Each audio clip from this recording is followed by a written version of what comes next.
Good morning, everybody. Madam Roy back once again, back to you on Friday, October 4th, 2019. The big weigh-in is this morning, and I'm not going to keep you guys in suspense, mainly because I need to weigh myself before I eat anything to get an accurate weight. Just had my morning you-know-what, not going to say the word, but I'm cautiously optimistic. I am not 100% sure that I got down to my goal. I'm hoping that I didn't gain anything. So without further ado, let's go downstairs. I'm going to get on the scale and we'll see what it says. All right, everybody. So time to get the scale out. I always keep it right here. Now, I am wearing some clothes. I'm wearing a shirt. I'm wearing my shorts, and I'm wearing my socks. So I'm going to have to deduct about 3 pounds from what the scale actually says. But you know what? I'm not going to keep you guys in suspense. So let's just do this. Ooh, I'm a little nervous. Let's see what it says. Well, not exactly what I was hoping for. 206.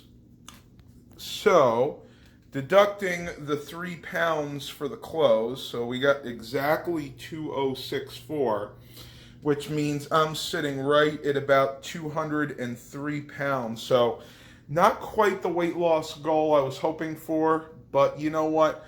I'm still going to say this was a win. I'm ultimately only about 3 pounds away from where I want to be, so I'm going to go ahead and eat my breakfast, see what the rest of the day brings, and I'll talk to you guys on the flip side. All right, everybody, sitting here making my morning cup of coffee. So I went and weighed myself again, this time buck naked, nothing, no socks or anything, and it had me at 205. So realistically, I'm more about 5 pounds away from my goal. But there's something I didn't take into consideration, and that is my loose skin. As my body starts to absorb that loose skin and use it, then my weight is going to go down. So I may have to wait just a little bit longer to get to my ultimate goal. But as it stands right now, I'm still 5 pounds away. I am a little disappointed. I was almost expecting not to be at 200. I would have been really surprised if I had gotten the scale this morning. It actually said 200. But I was hoping more to be around like 202, maybe 203.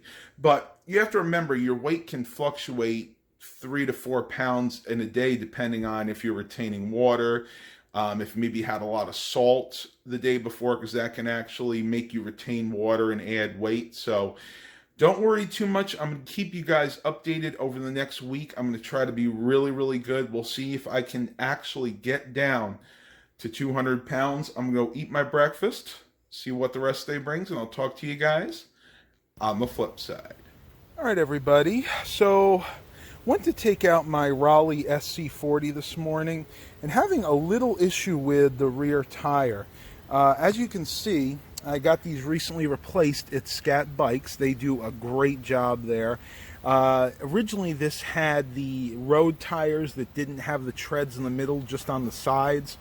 But I needed the off-road style tire, which has a tread pattern like this that goes all the way through the tire, so I can take it off-road, go on gravel, dirt, mud, things like that. But the problem that I'm having, if you look right here, this is a plastic rim cover that goes over the tire. It's like a plastic fender. It's really just for looks. But the problem I'm having is when I sit on it, you can see there's barely any clearance between the top of the tire and this plastic cover. And every once in a while, the tire was making contact with the plastic fender here and making kind of a grinding sound. So what I had to do, I had to move this little grommet up and down to get it just right. And I think I have it to where it is going to work just fine. Now, I could take these off. These are Zeful Classics. It's really just for aesthetic looks. There's one on the front of this bike too. That one seems to be fine, but what I think it is, when I put my 205 pound frame on here, it presses down on the bar and causes this to make contact with the tire. So we'll see what happens. If it continues to be a problem, I'll probably go ahead and just remove them. It's really simple to do that. All you have to do is remove this little torque screw here. You can see it right on top, and the whole thing just pulls off. And I think the front is probably the same. Yeah, just this little torque screw there. Though I'll probably have to add some WD-40 to that because that looks pretty well rusted on. But other than that, I am really enjoying my bike rides. And I'll tell you guys, if you ever have a chance to buy one of these Raleighs, the SC40, the SC45, and then they had an older model, I think it was called the SC35 or 39, something like that. These are extremely comfortable bikes to ride. The stance is really good. You're not really bending over the handlebars. You're able to sit upright and just ride comfortably. Probably the only thing that I don't like that they did with this bike is they use these types of gears that are on the handlebars. I prefer the ratcheting gears that you can use with your thumb and basically just click up and down. Usually the downshift is down here and the upshift's at top. This one, really all you do is twist it. And it works okay, but it's not the best way to do it because when you're riding, sometimes if you have your hands on here, you can inadvertently change a gear just by moving your hand on the handlebars. So probably going to try to get a bike ride in today. I have my Bluetooth speaker here. I use this quite a bit. This is a Malktronic. Basically, it's just a little Bluetooth speaker. I'm not even sure, but it's the Rocket M. And what's nice about this is fully waterproof. So if I get caught in the rain, I can still listen to my tunes. I can just keep it here in the cup holder and sync it to my phone, which is also waterproof. And I could just keep going on my merry way. Go and pause the vlog. You can see that the weather is really cloudy right now, but there is no chance of rain today. So we'll see what the rest of the day brings. Probably gonna have to do some yard cleanup too. I just noticed there's a bunch of branches over here that have fallen. As a matter of fact, I'll probably get to that right now. And the squirrels are up there. There's a little squirrel nest right in the tree there, and they're dropping the acorns. They're breaking them open, and then they drop them down here. Matter of fact, you could see a whole bunch of them here that have been shelled, these small little acorns. The squirrels will get them. Oop, drop that one. They'll get them, they'll break them open, they'll eat the meat inside, if you will, and then they'll just throw them on the ground. So, yep, oh, there's one. That's a big one that's been totally broken open. All right, tubers, let me get to do some yard work, and I'll talk to you guys on the flip side. All right, tubers, about, 11:17, and Mom has been hard at work this morning. Go ahead and show them what you've been up to. I was organizing cabinets because we, going to sell the trailer, so I have to put the dishes I have in my trailer, which I want to keep, in here. And in here I had all kinds of coffee. Whoop. My coffee. And I had all kinds of, what is it? Farina, hot cereal, cold cereal. Oatmeal and everything. So I straightened out this cabinet. I made more room up here. I took some things out I don't want. It used to just be this shelf. Then it was half of this shelf. And now I cleared stuff out, so it's this and that shelf. Isn't she good, folks? She is so good at organizing. I'm trying. I'm not. So then I got this one. So I have all canned stuff, and I have cereals up here, and I have pastas up there, and this is all my baking. Went in the trailer to try to get some bins to put like some of this stuff in. And we're going to do that now. But yeah, she's doing really well, folks. You keep asking about me giving an update on Mom and Dad, and they're all doing well. We're just trying to keep busy. And I want to go and show you guys something I'm working on right now. These are those HP desktops that I got from that haul in Virginia Beach. This is the HP Compact 8200. Right now I'm just installing Windows 10 and doing some updates. Got to set Chrome as default. Always do that. My favorite browser is Chrome. It's the fastest and, in my opinion, the most secure. I know some of you people out there use different browsers, but Chrome seems to be the best for me and for a lot of my customers. So let me go ahead and finish doing some Windows updates here. But one thing that I've actually done, and it actually worked out really well, I picked up 10 of these computers, the HP, what did we say these were? the Compact 8200 Elites. These are a little bit older, but these came with i5 2400 series processors. Picked up 10 of those. I also picked up 10 Elite 8300s with USB 2.0 or 3.0. This only has USB 2.0.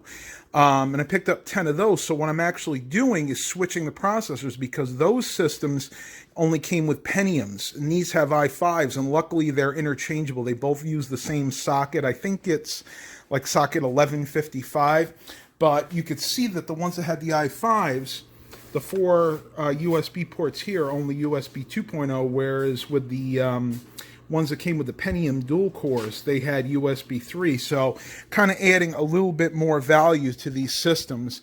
Well, I'm going to let Mom finish reorganizing the shelves. That's something we forgot to say. What? I did my, week weigh-in? Yes. And I got down to the weight that I was aiming for, so I hit it right on the head. I got down to that weight, so maybe about another 15 pounds. Isn't that awesome? And I didn't make it. I'm sorry, folks. I guess I let you down.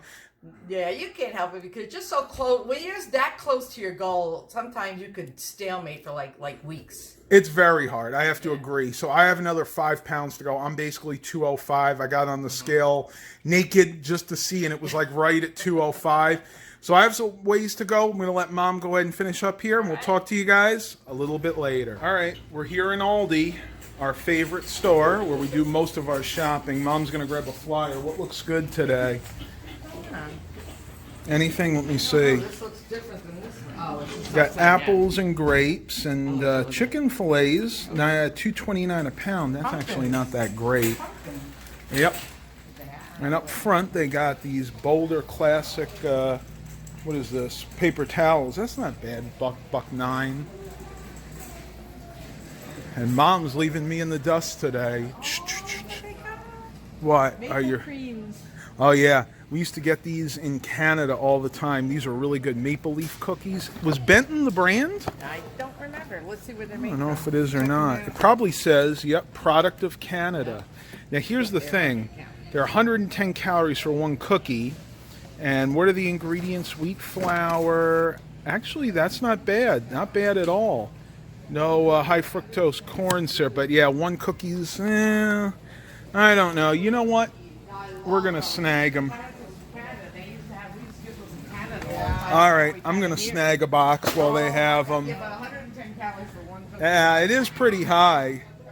I got to get out of this area. I see so many things I want. You're dropping everything. And for those of you that are in green, Raymond forklifts. Yep, they have all Raymond forklifts. I'm glad to see that. What do we got here? Apricot preserves. No peach, though. We got to come up with something for the chicken. We were going to do the chicken with, and I got to look online. Do we need the apricot then? I don't remember what it was. We're thinking of doing a chicken dish in the crock pot with apricot. So I'm going to grab an apricot. Here, grab an apricot here. I don't want any more jelly. So we can do it with the chicken. Oh, and it looks like they got my bread back in, but I don't need it. This is the bread that I've been telling you guys about. Oat So Healthy.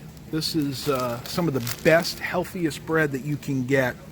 Check out those ingredients. Organic sprouted whole wheat, organic sprouted whole wheat flour, organic cane sugar, honey, rolled oats. But I will tell you, you will pay up for that bread, but it is well worth it. Very, very healthy. All right, Mom and I are going to do some more shopping, see what happens, and I'll talk to you guys a little bit later. All right, tubers, so I am in the Tahoe right now. It's about 2:20, and I am actually heading over to a garage sale. I saw one posted in my area. It's supposed to be a moving sale, so they'll probably have some pretty good items there. I'm going to try to get some footage there. I'm a little bit nervous doing that. I know a lot of you guys out there don't really care what you film, but we'll see what happens. It's only maybe about 2 or 3 miles from my house, so it should be kind of interesting. Now, I wanted to get there earlier, but I had a real busy day. You guys know I was working on my bike earlier. I had to drive Mom around. We had to pick up her bike from Scat. Once again, shout out to Scat Bikes over in Portsmouth. Great deal on all their repairs. Mom's bike needed a new brake cable. Red light camera reported ahead. Uh-oh. That's the Waze app. And it also needed her brakes adjusted. $32 out the door. So let me go ahead and pause this. We'll pick it up when I get there, and hopefully I find some goodies. Talk to you guys in a few. All right, that should be better now that I turned the Waze app off. I know where I'm going anyway. I've pretty much know this area like the back of my hand nowadays. Hope you guys are enjoying this. This is a new mount. I really haven't used this one too much before. I got this at the thrift store. It's got the long arm, which is necessary to have any type of decent video quality while filming the Tahoe, because the windshield is so large and far away from where I sit. So kudos to CHKD for actually getting something like this in. I have no idea where they got it. I've never seen one like it before, and that's something that I've had a big challenge with. I know Eric Brunhammer, my buddy on YouTube, has had similar issues with finding a good camera mount for his vehicle. And this one seems to be a decent quality, though I can't tell you what it is because there are no markings on it. So if I ever figure out what brand it is and where it was originally sold, I'll go ahead and update you guys. But I'm stuck at some red lights right now. That is something that you have to deal with in the Hampton Roads area. If you live in the Hampton Roads area of Virginia, you have to deal with lots of traffic lights, lots of traffic in general, and a lot of tunnel issues. But that's what it is around here. We're pretty much landlocked. You know, we have to cross different bodies of water, pretty much going from one town to the other. And it's not only oceans, it's a lot of rivers. You got the James River, the Elizabeth River, you got a few other ones that I can't even think of right off the top of my head right now, but that's just the pitfalls and perils of living in this area. But I digress. It is still a beautiful area to live in, especially this time of year when the temperatures start to cool off. I'm going to stop yammering here, go and pause this vlog, and let you guys know if I find any goodies. Talk to you on the flip side. Whew. Wow, they have a little bit of everything. Water heater.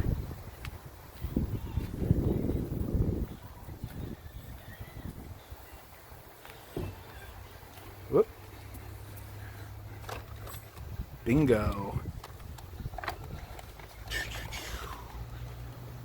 You guys know I'm going to have to get that.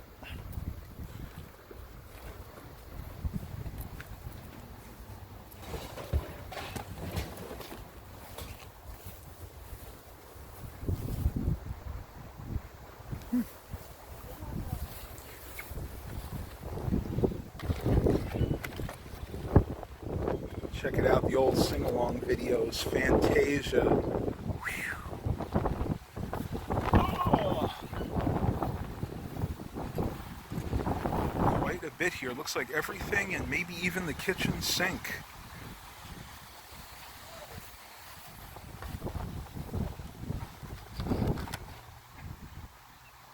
Connected video content TV. Old school, when you used to have the TVs that didn't have the RCA jacks. That's what you would have to use. Well, let me look around and see if I can find any treasures. Talk to you guys in a little bit. All right, everybody, just leaving the garage sale over here and found a few goodies. I guess we can start with this. I picked this up for $5. Now, the gentleman does not know if the battery's any good. Oh, I should say again, I'm sorry, $6 we settled on. It's a Ryobi 18-volt drill with the charger. You can see the charger down there. I'm not going to pull that out right now. And then a power saw here. And the blade appears to be in good shape if I look in there. A little dirty, though. Next, for $2, I picked up this Actron OBD2 auto scanner model CP9135. Looks to be slightly more advanced than the one that my dad has, so hopefully this works. Have not tried it yet. I might go ahead and plug it into the Tahoe, because I know the Tahoe definitely has a few codes to look up. Probably some for the ABS, and I know it's got one for the O2 sensors. Then I got this Dell, which I believe is a 20-inch monitor. I gave like I think I gave him like $4 for this. Has a little bit of a scratch on top, but I should be able to buff that out with a Mr. Clean Magic Eraser. I've actually shown that in previous blogs where I take one of those and I rub it ever so slightly and it actually buffs out those scratches. But other than that, monitor appears to be in good shape. And then I went ahead and picked up this. This is a jump starter, and I'm not even exactly sure how this works. I know I've seen them before, but basically what I believe it does is you plug this into your cigarette lighter if you have a dead battery, and this will actually jump start the battery of your car. You can see it's got an actual LED readout. You can tell it probably hasn't even been used. It was in the plastic, and the plastic is actually still on the screen. So what I might do is go ahead and charge this up. I'm looking at it here. It appears this is what you use to charge it, I'm thinking, and this is what you use to bring the charge back to the vehicle through the cigarette lighter. And that's probably why it says low and then says full right there. So I'm going to go ahead and try a couple of these things out, see what the rest of the day brings. And yeah, pretty cool. Talk to you guys on the flip side.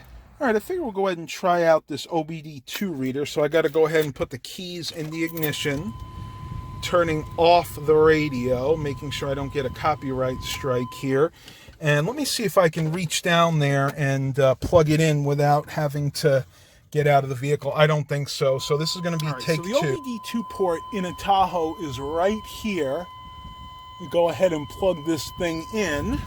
And you should just have to have the accessory on. And what do you know? She's coming to life.